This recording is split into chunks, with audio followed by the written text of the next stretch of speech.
Salam podcast M116 Mazmur pasal 1 ayat 1 sampai ke 6 yang menjadi dasar daripada podcast ini.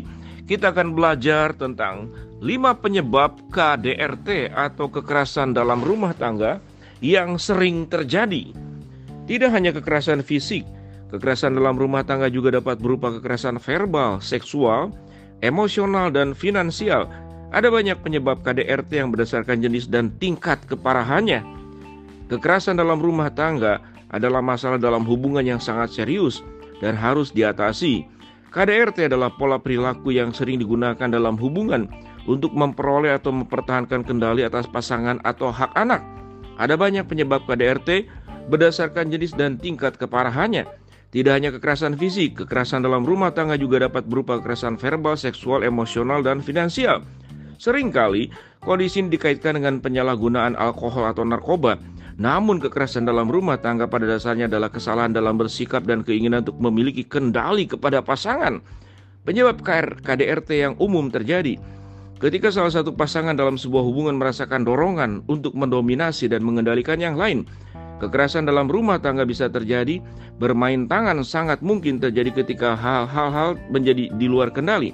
Nah, beberapa hal yang menyebabkan terjadi kekerasan dalam rumah tangga antara lain: 1. Cemburu.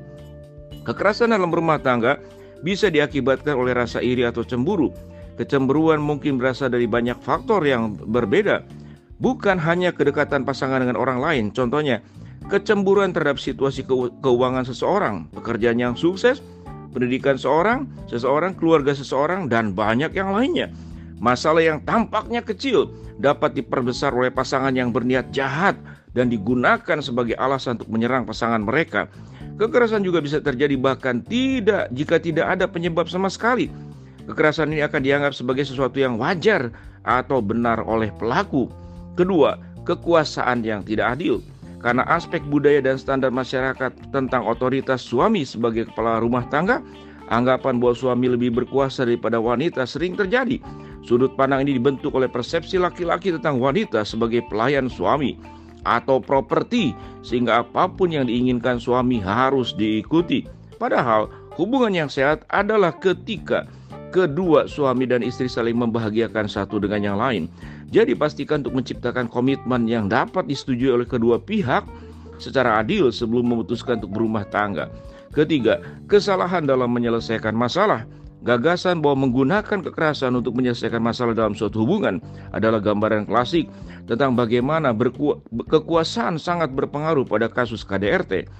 Pelaku kekerasan dalam rumah tangga percaya bahwa menggunakan kekerasan adalah satu-satunya cara untuk mempertahankan pasangannya, meskipun faktanya itu tidak benar. Keempat, kecanduan.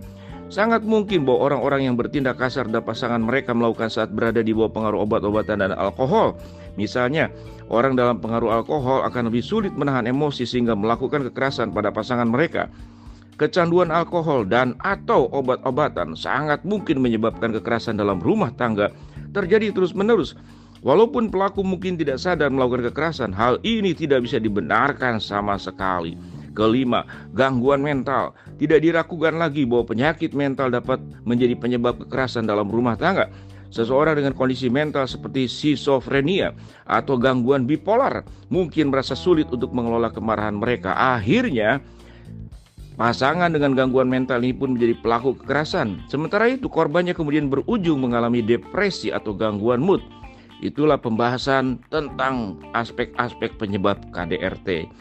Sahabat podcast M116, berumah tangga bukan perkara yang mudah, perkara yang sulit.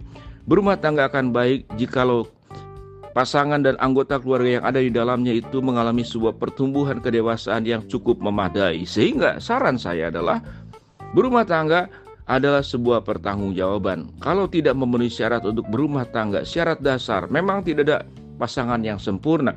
Tapi syarat dasar itu harus dimiliki, karena tidak bisa orang berubah secara tiba-tiba langsung pada saat berumah tangga. Jadi proses kedewasaan itu proses yang panjang, dari mulai kecil, sehingga ada istilah orang tua mengatakan mencari pasangan harus baik bibit, bobot, dan bebetnya. Dan itu pertanggungjawaban. Kalau dari sudut terang firman Tuhan, setiap kehidupan itu membutuhkan pertanggungjawaban. Apalagi berumah tangga.